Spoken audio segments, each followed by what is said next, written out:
হাঁহি থকা তোমাৰ দুচকু মৰমতে ভৰে যে বুকু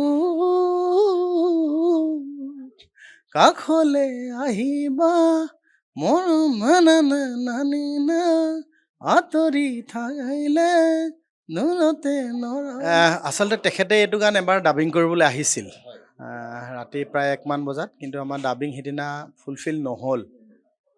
তেওঁ ক'লে যে চিনেমাৰ পিছতে আমি গানটো ডাবিং কৰিম, এটা ভাল ভইচ লৈ।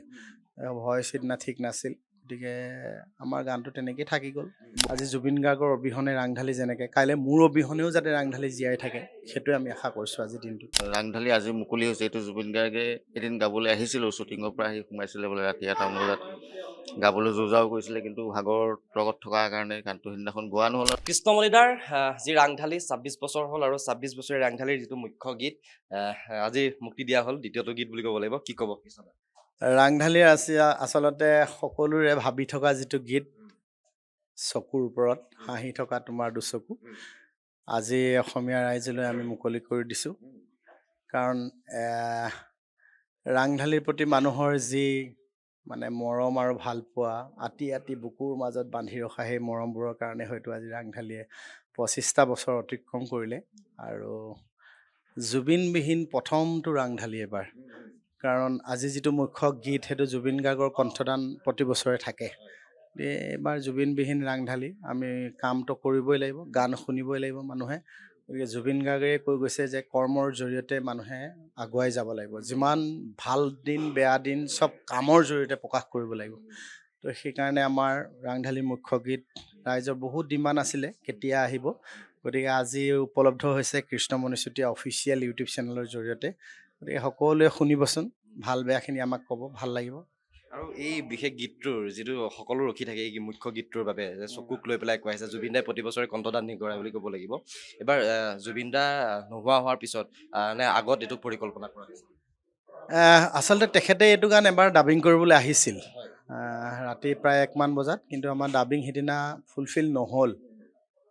তেওঁ ক'লে যে চিনেমাৰ পিছতে আমি গানটো ডাবিং কৰিম, এটা ভাল ভইচ লৈ। ভইচ সিদিনা ঠিক নাছিল, গতিকে আমাৰ গানটো তেনেকেই থাকি গ'ল বহুত দিন।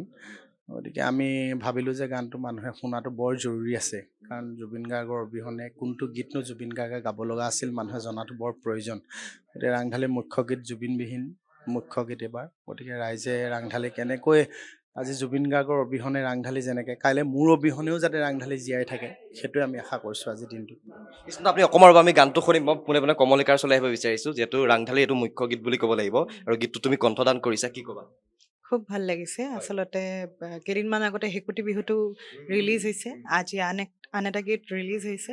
খুব ভাল লাগিছে, ৰাইজে যাতে আঁকোৱালি লয় তাৰে আশা কৰিছোঁ। খুব মানে বিহু সুৰীয়া অলপমান আপোনালোকে ফ্লেভাৰটো পাব, আৰু তাহানিৰে যোনটো চকুৱে কথা ক'লে সেইটো গীতটো অলপমান সংমিশ্ৰণ কৰা হৈছে।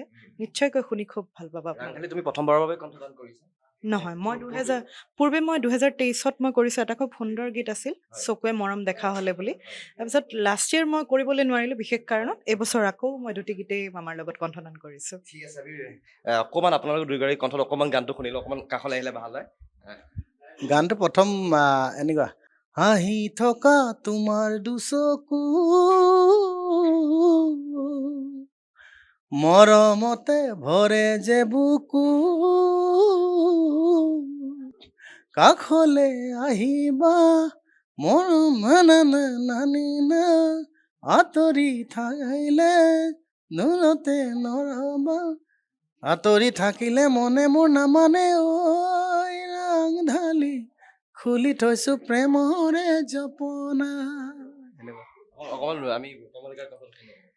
মোৰ পাৰ্টখিনি অলপমান এনেকুৱা, মই নজনাকে তুমি মোক মৰম যাচিলা, তুমি মোক সঁচাকৈয়ে প্ৰেমত পেলালা, মই নজনাকে তুমি মোক মৰম যাচিলা, তুমি মোক সঁচাকৈয়ে প্ৰেমত পেলালা, মিঠা মিঠা মৰমবোৰ বুকুৰা লুহুৱা, পলে প্ৰতি পলে এৰিবকে নোৱাৰা, যৌৱনৰ ৰামনি সহিব নোৱাৰো, শুন মইনা মৰম উদং কৰি ললা সোণ মইনা থপি দিলো মোৰে কলিজা। ধন্যবাদ।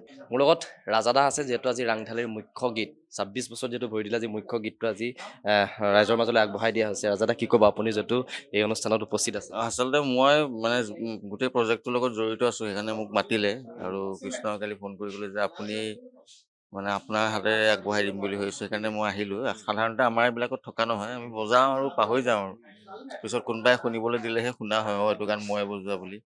আচলতে ৰাংঢালী ২৫ বছৰ হ'ল, বৰ সুন্দৰ ৰাংঢালী ৰাইজে শুনিছে। চকুৰ ওপৰত হোৱা গীত, চকুৱে কথা ক'লে পৰা আৰম্ভ কৰি একদম চুপাৰ ডুপাৰ হিট গান ৰাংঢালী।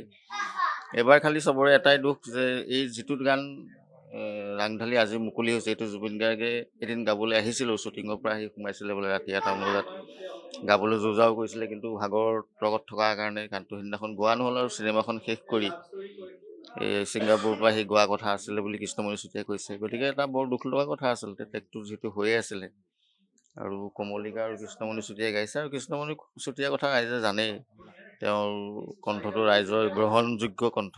কৃষ্ণমণি চুতীয়াই নিজে গাইছে আৰু কমলিকাই গাইছে।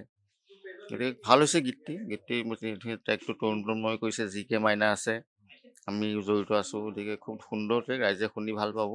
আচলতে বিহু একদম সম্পূৰ্ণ বিহু বুলি ক'ব নোৱাৰি, আমাৰ যিটো পুৰণি বিহু নহয়, এইটো এটা নতুন মডাৰ্ণ বিহুপ্ৰিয়া গীত আৰু ৰাইজে ভাল পাব পৰাকৈ তৈয়াৰ কৰি উলিয়াইছে।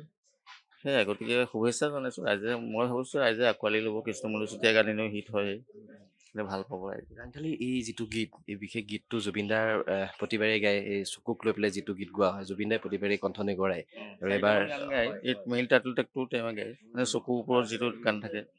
মানুহে শুনিছে আপোনালোকে আগৰ গানবিলাক নহয়, গতিকে জুবিনদা অবিহনে এই গানটো কৰা কৈছে মই কামটোতো কৰি যাবই লাগিব। জুবিন গাৰ্গে নিজেই কয় যে কাম চলি থাকিবই লাগিব, কাম বন্ধ হ'ব নোৱাৰে।